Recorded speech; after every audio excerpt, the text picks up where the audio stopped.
Good morning, students. Now, today we will start topic kinetic energy of class 9 for chapter work and energy.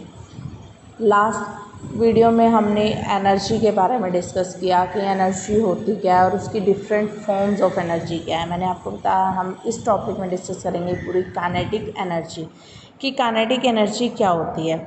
ठीक है, अब इसमें आपको एक एक्टिविटी गिवन है। देखो एक्टिविटी में क्या है, take a heavy ball, drop it on a thick bed of sand. A wet bed of sand would be better. Drop the ball on the sand bed from a height of 25 centimeter. The ball create a depression. अब गीली है, जैसे ही आपने एक heavy ball 25 centimetre की height से उसके अंदर फेंकी तो उसके अंदर देखोगे आप होल बन जाता है, डिप्रेशन में चल जाता है। क्रिएट अ डिप्रेशन का मतलब होल, उस बॉल उसमें धंस जाती है।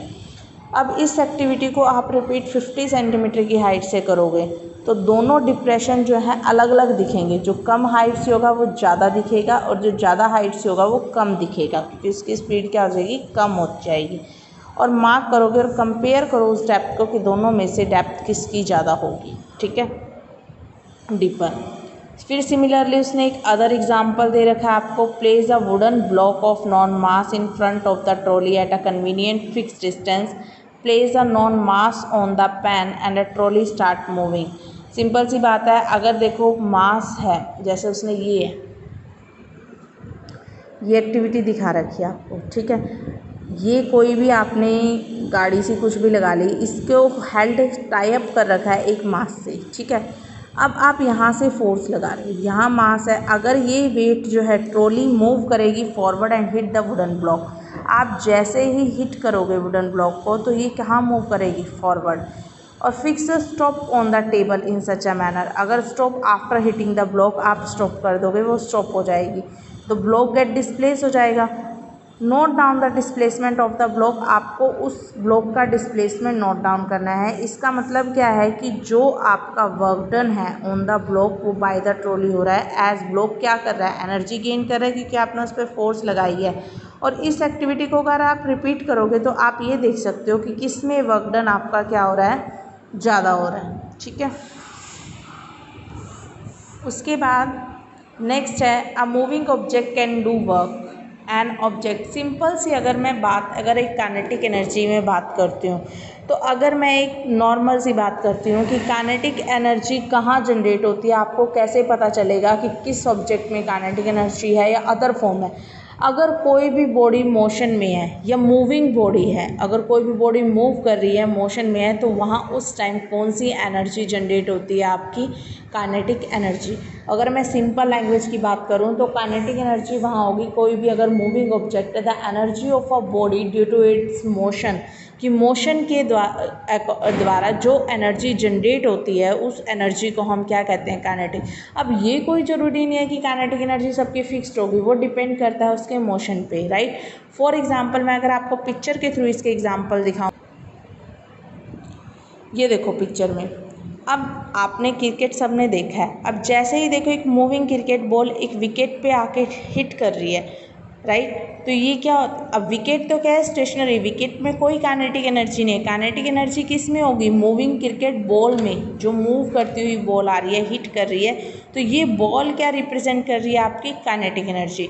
सेकेंड पिक्चर देखो, इसके अंदर रनर्स हैं, भाग रहे हैं, यानी एनर्जी तो यूज़ कर रहे हैं, एनर्जी है तभी तो रनिंग कर पा रहे हैं ना, और वो एनर्जी मोशन में है भागते हुए, तो इस टाइम इसमें कौन सी एनर्जी जनरेट होगी, काइनेटिक एनर्जी। सिमिलरली अगर मैं इसमें मोटरसाइकिल में बात करूं, अब ये पर्सन में काइनेटिक एनर्जी होगी या बाइक में काइनेटिक एनर्जी है, खुद सोचो। पर्सन तो रेस्ट स्टेज पर है बाइक पर, वो तो मूव नहीं कर रहा, मूव कौन कर रहा है, बाइक मूव कर रही है, मोटरसाइकिल मूव कर रही है। तो जो ये रनिंग मोटरसाइकिल है ये क्या पोजेस करेगी, काइनेटिक एनर्जी पोजेस करेगी। क्लियर।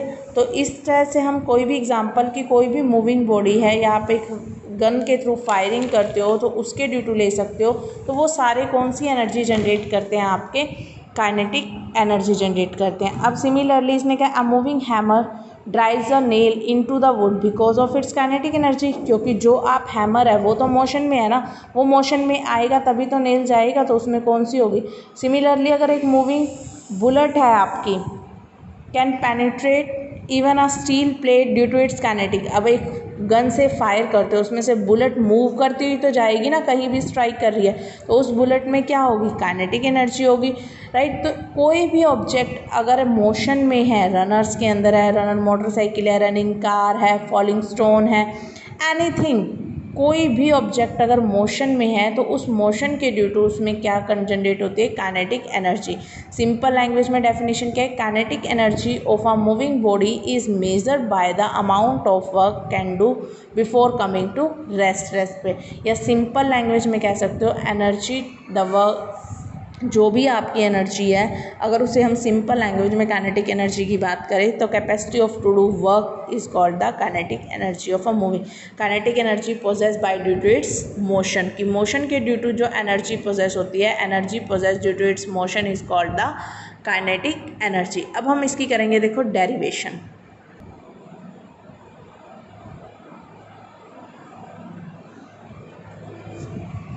देखो फॉर्मूला फॉर काइनेटिक एनर्जी, अब हमने काइनेटिक एनर्जी का यहाँ फॉर्मूला